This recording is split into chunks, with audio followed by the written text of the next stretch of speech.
దేవుని రాత్రి సమయంలో కొన్ని మాటలుగా మనం దేవుని ఆలోచనలు చదువుతున్నామని మనం చూసి కీర్తన గ్రంథము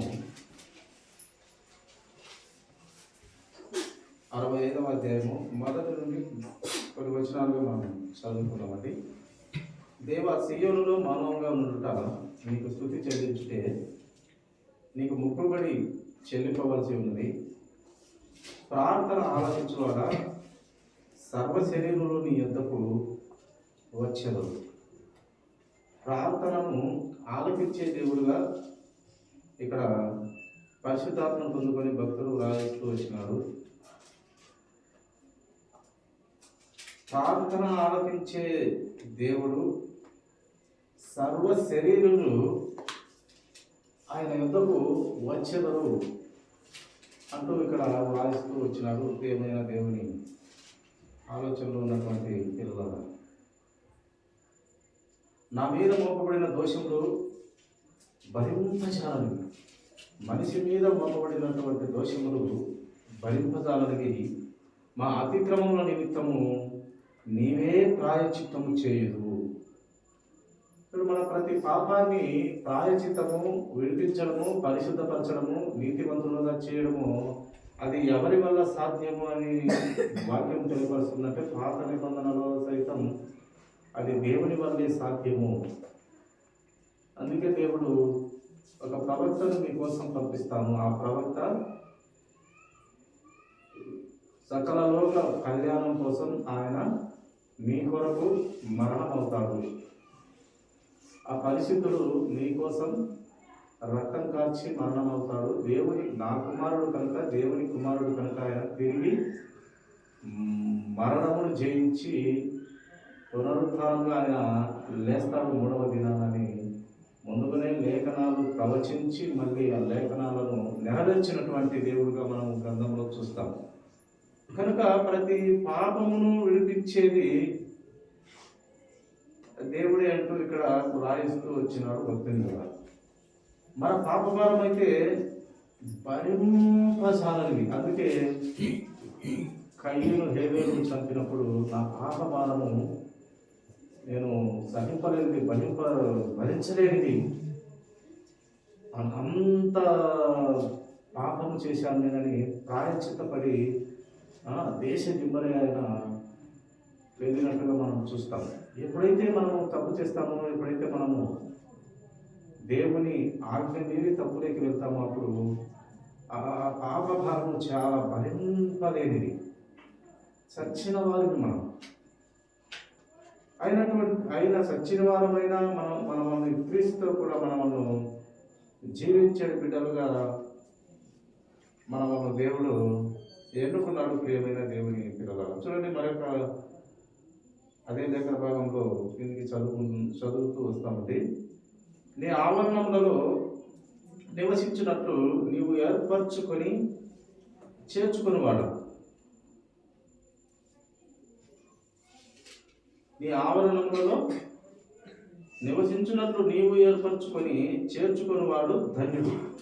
నీ పరిశుద్ధ ఆలయం చేత, నీ మందిరము లేని మేలుల చేత మేము తృప్తి పొందేదము.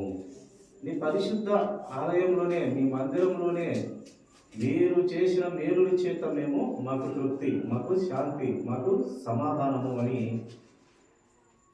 ఇక్కడ రచించినటువంటి యొక్క రచనకర్త తెలియపరుస్తూ ఉన్నాడు. కనుక ఆయన మేలుల చేతనే మనకు తృప్తి. ఇప్పుడు ఏ దాని చేత మనకు భూమి మీద తృప్తి లేనటువంటి పిల్లలంగా ఉన్నాము. డబ్బు విషయంలో ఎంత సంపాదించినంత తృప్తి ఉండదనే లేఖనం మనకు తెలియపడుతుంది. అసలు సమస్త కీడులకే ఆ ధనమే మూలమని కూడా దేవుడు రాజిస్తూ వచ్చినాడు. సమస్త కీడులకు ధనం అంట మూలం. ఆ ధనం వల్ల సమస్త కీడులు వస్తాయి అని లేఖనం తెలియపడుతుంది. అంటే ఈ తృప్తి అనేది దేని వల్ల వస్తుంది అంటే అది దేవుని వల్ల మాత్రమే. ఆ తృప్తి, ఆ శాంతి, ఆ సమాధానము. అందుకే ప్రభు వారు కూడా ఆయన సంబోధించే మాట ఏంటంటే నీకు శాంతి కలుగుగాక అంటాడు ప్రభు. శాంతి. ఈ శాంతి అనేది ఇది ప్రభువు దగ్గర నుంచే మనకు రావాలి ప్రియమైన దేవుని పిల్లల. కనుక ఆయన చేసినటువంటి మేలుల చేతనే మనము ఈ శాంతి, సమాధానము, తృప్తి, ఆనందము, సంతోషము అన్నీ కూడా మనం ఆపదలలో కానీ కన్నీటిలో కానీ ప్రతి విధమైన వేదనలు, శోధనలు, ఆర్థిక ఇబ్బందులు, ప్రతి విధమైన బాధలు, ఇరుకులు, ఇబ్బందుల్లో కూడా మనకు తృప్తి కానీ, సమాధానం కానీ, శాంతి కానీ దేవుని వాక్యం ద్వారానే మనకు. ఇంకా ఏది మనిషిని తృప్తిపరచనేరదు. ఎందుకంటే దేవునిది ఆ వాక్యము అది రెండంచులు గల ఖడ్గమై ఎటువంటి వాడిగల ఖడ్గము కంటేనూ అది దూరుచు ఎముకల మూరుగులోకి వెళ్ళి హృదయాలను శోధిస్తుంది. అంత శక్తి కలిగినది దేవుని వాక్యం. రెండంచుల ఖడ్గమైనది ఎటువంటి ఖడ్గమునైనా ఛేదిస్తుందంట. హృదయ లోతులకి ఎముకల మూగులోకి కూడా వెళ్ళి అది ఆ వాక్యాన్ని స్థిరపరుస్తుంది. కనుక అంత శక్తి కలిగిన వాక్యం చేతనే మనకు తృప్తి, మనకు అన్ని విధాల రక్షణ, ప్రొటెక్షన్ అన్నీ కూడా మనకు దేవుని మీద ఆధారపడమే దేవుని వాక్యంతోనే. ప్రియమైన దేవుని వాళ్ళ మాకు రక్షణకర్తమైన దేవ, బోధిగంతముల నివాసులందరికీ, దూర సముద్రము మీదనున్న వారికి ఆశ్రయమైన వాడ, నీవు నీతిని బట్టి భీకర క్రియల చేత మాకు ఉత్తరం ఇచ్చుచున్నావు. ఆయన నీతిని బట్టి మనకంట ఆ భీకరమైన క్రియలు అనగా ఎక్కువైన క్రియలు అనగా ఆ అపరిమితమైనటువంటి మంచి క్రియలు క్రీస్తు దగ్గరే, లేక మన తండ్రి దగ్గరే, మన పరిశుద్ధాత్ముని దగ్గరే అపరిమితమైనటువంటి మంచి క్రియలు వారిలోనే మనం చూడగలం. అనగా త్రియేకుడైనటువంటి ఒక దేవునిలోనే మనము చూడగలం. ఇంకా మిగతా దేవుళ్ళు, దేవతలు అనబడేవారు మనము తక్కువ చేసి మాట్లాడకూడదు. కానీ వారి జీవితాలను పరిశీలించినట్లయితే, లేదా చదివినట్లయితే, ధ్యానించినట్లయితే, ఆలోచన చేసినట్లయితే, లేదా వారి జీవిత ఆ గ్రంథాలను చదివి ధ్యానించి ఆలోచన చేసినట్లయితే పరిశుద్ధత లోపించినట్లుగా మనకు కనపడుతుంది. కానీ ఒక క్రీస్తు ప్రభు వారి విషయంలోనే తప్పు పట్టేదానికి, ఏలు చూపేదానికి అవకాశం లేని ఆయన దేవుని కుమారునిగా భూమి మీద అడుగు పెట్టి నరుల మాది మనలాంటి శరీరంతో బ్రతికినాడు. ఆయన చూపించినాడు. లేఖనాల ఆధారం ఉంది. క్రీస్తు పూర్వము, క్రీస్తు శకము ఆయన పుట్టినాడు అని రుజువులు ఉన్నాయి. చారిత్రక గ్రంథము ఈ యొక్క బైబిల్ కూడా మామూలుగా ఓన్లీ ఇది పవిత్ర గ్రంథమే కాదు, ఇది చరిత్ర, ఇది నిజము అని చెప్పగలిగే గ్రంథము. ప్రతి దేశాల గురించి వ్రాయిస్తూ వచ్చినాడు దేవుడు. ఈ గ్రంథంలో ప్రతి దేశం గురించి వ్రాయిస్తూ వచ్చినాడు. కనుక ఇది చారిత్రక గ్రంథం కూడాను, రుజువుపరిచే గ్రంథం కూడాను, అంటే పవిత్రమైన గ్రంథం. కనుక ఆయన నీతిని బట్టి భీకర క్రియల చేత మనకు ఉత్తరమిచ్చు దేవుడుగా ఉన్నాడు.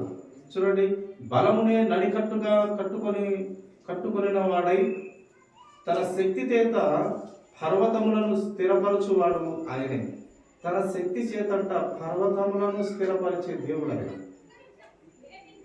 బలమే నడికట్టుగా ధరించుకొని ఉన్నటువంటి దేవుడు మన యేసుక్రీస్తు ప్రభువు. ఆయనకు అసాధ్యమైనది ఏది లేదు. ఏదన్నా ఉందా అంటే ఆయనకు అసాధ్యమైనది ఏది లేదు. ఏ దానితోనైనా ఆయన ఏదైనా సాధించగలడు. అందుకే ఆయన అబ్రహామును బట్టి మాట్లాడుతూ ఏమన్నాడంటే, శారాకు ఆమె గర్భం నుండే కాదు నేను పిల్లలను ఇవ్వగలిగిన శక్తిమంతుడును, ఇదే ఈ రాళ్ళ నుంచి కూడా అబ్రహాముకు నేను పిల్లలను ఇవ్వగలిగిన శక్తి కలిగిన దేవుడు అని చెప్పిన మాటను బట్టి మనము గమనిస్తాం. ఏమైనా దేవుని వారగా కనుక బలం చేతనే నడికట్టుగా కట్టుకునే ఆయన దేవుడు, ఆయన శక్తి చేత పర్వతములను స్థిరపరచువాడు ఆయనే. ఆయనే సముద్రముల ఘోషను, వాటి తరంగముల ఘోషను అణుచువాడు. జనముల అల్లరిని చల్లార్చువాడు ఆయన. జనముల అల్లరైనను సముద్రముల దోషైనను అణచువాడు ఆయనే. యేసుక్రీస్తు ప్రభువారి శిష్యులతో కూడా ఆ భయంకరమైన తుఫానులో, ఆ గాలులు, విపరీతమైన గాలులు తుఫానులు చెలరేగుతున్నప్పుడు ఆ యొక్క ఓడ పడవ కూడా పడిపోయే భీకరమైన తుఫానులో వాళ్ళు బోధకుడాన్ని భయపడి పోతుంటే, ఆ సమయంలో కూడా ఆ గాలిని లేక ఆ సముద్రాన్ని, ఆ వాతావరణాన్ని గద్దించగా మిక్కిలి నిమ్మనమాయను అని మనం లేఖనంలో చూస్తాం. కనుక ఆయన గద్దిస్తే సర్వ లోకము ఆయనకు లోబడుతుంది. ఈ యొక్క ప్రకృతి లోబడుతుంది, పంచభూతాలు ఆయనకు లోబడతాయి. అంత శక్తి కలిగినటువంటి దేవుడు మన యేసుక్రీస్తు ప్రభువారు, ప్రియమైన దేవుని వారు. కనుకనే అంత శక్తి కలిగిన దేవుడు కనుకనే మనము ఆయనను నమ్ముతున్నాము. ఆయన గ్రంథంలో రాసిన ప్రతి లేఖనము, చెప్పబడిన ప్రతి వాగ్దానం కానివ్వండి, లేఖనాల నెరవేర్పు కానివ్వండి, ప్రతిదీ మనము విశ్వాసభరితంగా నమ్ముతూ ఉన్నామంటే అంత నమ్మదగిన దేవుడు ఆయన, అంత నీతి కలిగిన దేవుడు, పవిత్రత కలిగిన దేవుడు. కనుక అటు దేవుని కలిగి ఉన్నందుకు నిజంగా మనము ధన్యులము, ప్రియమైన దేవుని వారు. నీ సూచక క్రియలను చూచి దిగంత నివాసులను భయపడదు. ఆయన సూచక్రియలు చూసి దిగంత నివాసులు కూడా భయపడతారు. ఎందుకంటే అంత శక్తి కలిగిన గుడ్డువారికి ఆయన కన్నులిచ్చే దేవుడు. పక్షవాతంతో ఎన్నో సంవత్సరాలుగా పడిపోయితే ఆ పక్షవాతం నుంచి స్వస్థత ఇచ్చినటువంటి దేవుడు. వారి విశ్వాసాన్ని బట్టి వారి జీవితాలలో గొప్ప కార్యాలు చేసినటువంటి దేవుడు.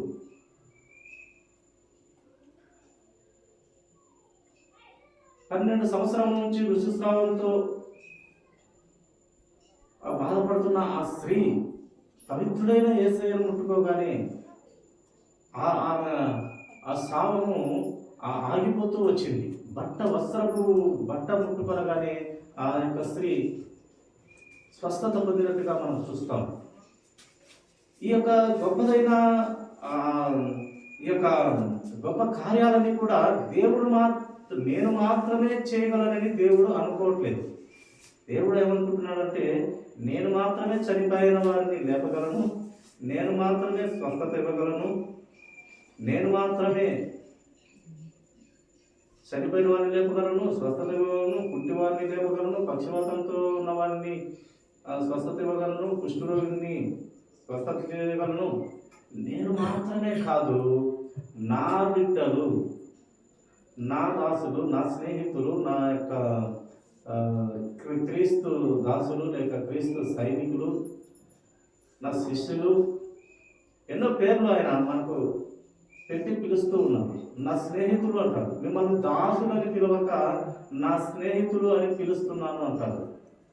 దాసులు అని పిలిస్తే తక్కువ చేయబడిన వారిని అవుతామని, నా స్నేహితులు, నా బిడ్డలు, నా సొత్తు అనే గొప్పదైన మాటలు, ఆయన కలుపుగోలుతనమైనటువంటి మాటలు మనము జీవగ్రంథంలో చాలా చోట్ల మనము చూడగలము. తెలియమైన వారు అంటే, నేను మాత్రమే చేయగలను, నా బిడ్డలు చేయలేరా అన్నట్టుగా నేను చేసి మళ్ళీ నా బిడ్డల చేత కూడాను చేపిస్తాను. అందుకే భక్తులు కూడా చాలా మందిని చనిపోయిన వారిని లేపినారు, స్వస్థతలు, అద్భుతమైన స్వస్థతలు చేసినారు. నాకన్నా గొప్పవిగా చేయుదురన్న దేవుని మాటను నెరవేర్చినారు. చనిపోయిన వారిని మనిషి కూడా లేపగలుగుతూ వచ్చినారు. ఎంతను బట్టి, ఎవరిని బట్టి అంటే క్రీస్తు వారి శక్తిని బట్టి, ఆయన బిడ్డలమైన, ఆయన సొత్తైన బిడ్డలను బట్టి, ఆయన రక్తము పవిత్రపరచబడిన ఆ పవిత్రతను బట్టి వారు కూడా స్వస్థతలు చేస్తూ వచ్చినారు, అద్భుత కార్యాలు చేస్తూ వచ్చినారు, సూచక్రియలు చేస్తూ వచ్చినారు. అసలు దేవుడు మోసే ద్వారా అయితే ఎన్ని అద్భుత కార్యాలు చేసుకుంటూ వచ్చినాడో మనము పాత నిబంధనలో చూడము. సముద్రాన్ని పాయలుగా చేసినారు, ఆకాశ మేఘాలలో పయనించినారు, ఎత్తబడినారు. ఏలియా వీరంతా కూడా ఆ ఆకాశంలో ఆ మేఘాలలో ఎత్తబడినారు. మరణం రుచి చూడలేదు వాళ్ళు. దేవుని ప్రతి మాట నెరవేర్చబడుతూ వచ్చింది. లేఖనాలలో చాలా మర్మము, శక్తి ఆయన దాచిపెట్టాడు. మర్మమైన వాక్యం, కానీ భక్తుల ద్వారా బయలుపరుస్తూ ఉంటాడు ప్రియమైన వారు.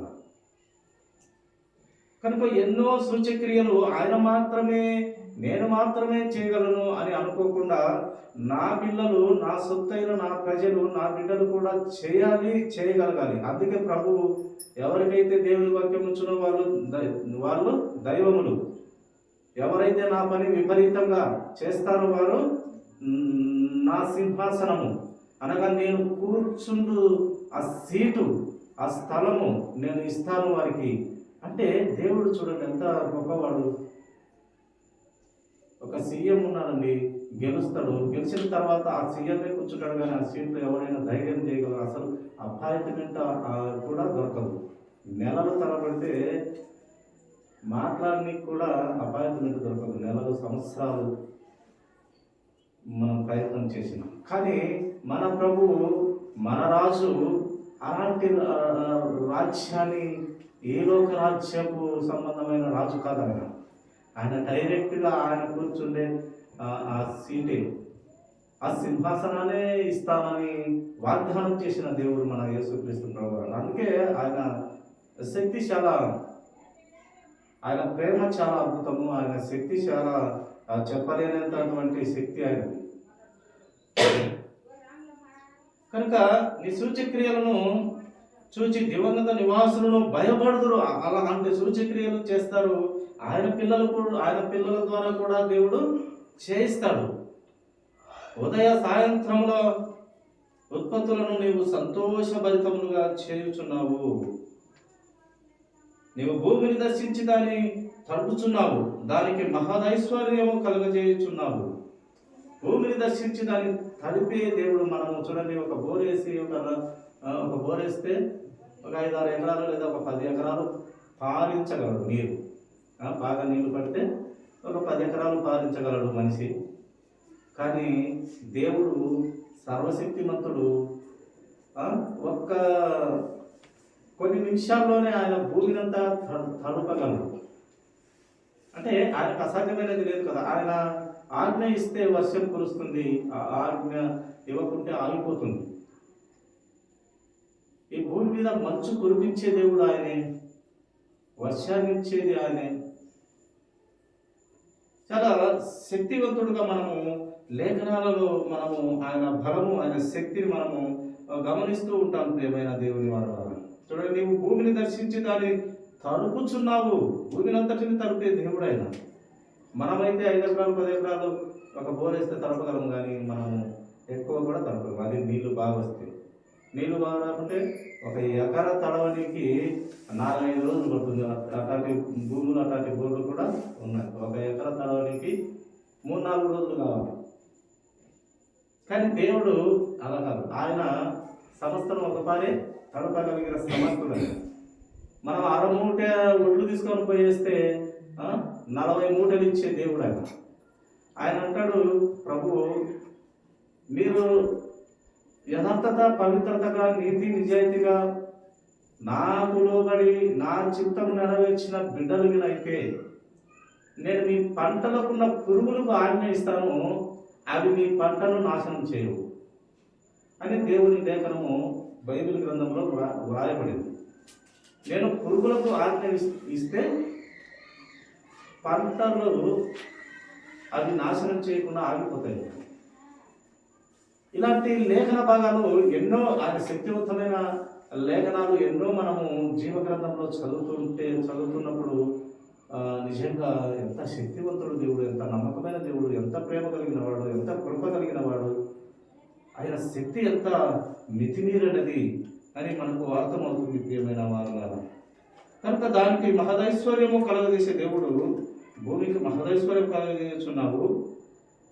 దేవుని నది నీళ్లతో నిండి ఉన్నది.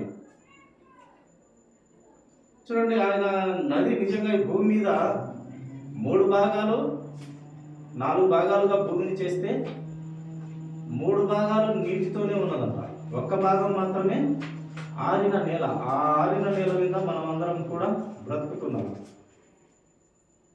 4 భాగాల్లో 3 భాగాలు నీటితోనే ఉన్నది. కానీ దేవుడు ఈ మనుషులను ఒక బ్యాలెన్స్డ్గా ఈ భూమిని ఆయన నడుపుతున్నాడు. ప్రియమైన వారు, ఒక భాగం నీటిని 3 భాగాలు, ఒక భాగం భూమికి 3 భాగాల నీటితో ఆయన బ్యాలెన్స్ చేసి నడుపుతూ ఉన్నాడు. అసలు ఈ భూమి ఆకాశంలో శూన్యంలో వేలాడదీయబడెను అంటే ఏ ఆధారం లేకుండా అది అలా ఉండిపోయిందంటే దేవుని శక్తి ఎంత గొప్పది. కనుక భూమిని అటు సిద్ధపరిచిన తరువాత వారికి ధాన్యము దయచేయుచున్నావు. చూడండి, ధాన్యము భూమిని సిద్ధపరిచి మనకు ధాన్యం దయచేసేది దేవుడే. దేవుడు లేకుంటే మనకు ఏది లేదు. ప్రియమైన వారు, ఏదైనా కొంచెమైనా కొద్దిగా కొంచెమైనా యథార్థత, నీతి, నిజాయితీ, పవిత్రత ఉంటే దేవుడు ఒక పారి కాకపోయినా ఒక పారైనా ఆశీర్వదించే దేవుడుగా ఆయన మంచివారినే కాదు చెడ్డవారినే కాదు. మంచివారి పొలాలు పంట ఇస్తాడు, లేక వర్షం కురిపిస్తాడు. చెడ్డవారి పొలాల్లో వీడు చెడ్డవాడని వర్షం కురిపించకుండా ఆగడు, ధాన్యం వేయకుండా ఆగడాడు. మంచివానికి ధాన్యం ఇస్తాడు, వర్షం కురిపిస్తాడు, చెడ్డవానికి అదే పరిస్థితులు ఇచ్చాడు. ఆయన సమానంగా చూసే దేవుడు. అయితే నీవు నీ హృదయాన్ని నాకు ఇవ్వు, నీవు పవిత్రంగా బ్రతుకు, నాకు మళ్ళీ నా మాదిరి బ్రతుకు. నేను ఎంత నేను పరిశుద్ధుడనై ఉన్నట్టు మీరు కూడా పరిశుద్ధులుగా బ్రతకమని దేవుని ఆలోచన. ప్రియమైన వారు, చూడండి, మరి కింది మాట కూడా చదువుతున్నాము. దాని దిక్కులను విస్తారమైన నీళ్లతో తడిపి దాని గనిమలను చదును చేయుచున్నావు, వాన జల్లుల చేత దానిని పదును చేయుచున్నావు. అది మొలకెత్తగా నీవు దానిని ఆశీర్వదించుచున్నావు. మొలకెత్తిన ప్రతి చూడండి పంటను ఆశీర్వదించే దేవుడుగా మనము ఇక్కడ చూడగలుగుతున్నాం. లేఖన భాగంలో సంవత్సరమును నీ దయా కిరీటము ధరింపజేసి ఉన్నావు. నీ జాడలు సారము వెదజల్లుచున్నది. ఆయన జాడలంట సారాన్ని వెదజల్లుతుంది. అడవి బీడులు సారము చిలకరించుచున్నవి. కొండలు ఆనందమును నడికట్టుగా ధరించుకొని ఉన్నవి. ఈ కొండలు కూడా చూడండి ఆనందాన్ని నడికట్టుగా ధరించుకొని ఉన్నవి. కొండలు పచ్చిక పట్లు మందలను వస్త్రం వలె ధరించి ఉన్నవి. లోయలు సస్యములతో కప్పబడి ఉన్నవి. అన్నీ సంతోష ధ్వని చేయుచున్నవి, అన్నీ గానము చేయుచున్నవి. సకల సృష్టి దేవునికి సంతోష గానము, సంతోష గానము, సంతోషంతో ధ్వని చేస్తూ ఉన్నది అని వ్రాయిస్తూ వచ్చినాడు దేవుడు ఇక్కడ. కనుక ప్రియమైన దేవుని వలన సర్వ సృష్టి దేవుడిని స్తుతిస్తూ ఉంది, భయపరుస్తుంది, కనపరుస్తుంది. కానీ మనిషిని తయారు చేసిన, ఆయన సొంత చేతులతో తయారు చేసిన మనిషి దేవుణ్ణి స్తుతించలేని పరిస్థితిలో ఉంది. ప్రకృతి పంచభూతాలు కూడా దేవుణ్ణి స్తుతిస్తున్నాయి. చీకట్లో అయితే పక్షులు గలగల అరుపులతో దేవుణ్ణి స్తుతిస్తూ ఉంటాయి. చీకటిలో తెల్లవారగానే అన్ని పక్షులు కూడా వాటి అందమైన వాటి స్వరాలతో దేవుణ్ణి స్తుతిస్తూ ఉంటాయంట. ఆ చీకట్లోనే మళ్ళీ మిగతా టైంలో మళ్ళీ అవి అరసవు. చీకట్లో ప్రతి పక్షి వాటి స్వరాన్ని వినిపిస్తూ ఉంటాయి. ఈ ప్రకృతి అంతా కూడా దేవుణ్ణి స్తుతిస్తూ ఉంది, మహిమపరుస్తుంది, గణపరుస్తుంది, స్తుతిగానం చేస్తూ ఉంది, ధ్వని చేస్తూ ఉంది. కానీ ఒక మనిషి కనిపించిన నా బిడ్డలు నా మీద తిరగబడిని నిజంగా ఇప్పుడున్న కుటుంబాల పరిస్థితుల్లో కూడా మనం చూస్తూ ఉన్నాం. ప్రతి కుటుంబంలో పిల్లలు తిరగబడే స్వభావంలో ఉన్నారు. కొన్ని కుటుంబాలలో భయభక్తులు కలిగి ఉన్నటువంటి పిల్లలు ఉన్నారు. ఏది ఏమైనప్పటికీ దేవుని వాక్యాన్ని బట్టి తగ్గింపు గుణం కలిగి ఉండాలని లేఖనం తెలియపరుస్తుంది. ఎందుకంటే ఇవన్నీ మన ప్రభువు సాక్షాత్తు దేవుడు ఇవన్నీ చూపిస్తూ వచ్చినాడు. ఆయన ఏమన్నాడంటే ప్రభువారు, నేను పరిచర్య చేయుటకే వచ్చినాను, నేను పని చేసేదానికి వచ్చినాను, పని చేపించుకోనికి నేను రాలేదన్నా. దేవుడు అన్నమాట, నేను పని చేయడానికి వచ్చినాను, పని చేపించుకోనికి నేను రాలేను. ఒక అధికారిగా అనబడిన నీవు పని చేయాలి అని దేవుని ఆలోచన విధానం ఉంటుంది దేవుడు. అందుకే దేవుడు ఆయన దేవుడై ఉన్నప్పటికీ పని చేయించుకోలేదు, కానీ పని చేస్తూ వచ్చినాడు. ఆయన దేవుని రాజ్య సువార్తను ప్రకటిస్తూ ప్రతి పల్లె తిరిగి ప్రకటిస్తూ వచ్చినాడు. ఆ దేవుని గురించి బయలుపరుస్తూ వచ్చినాడు.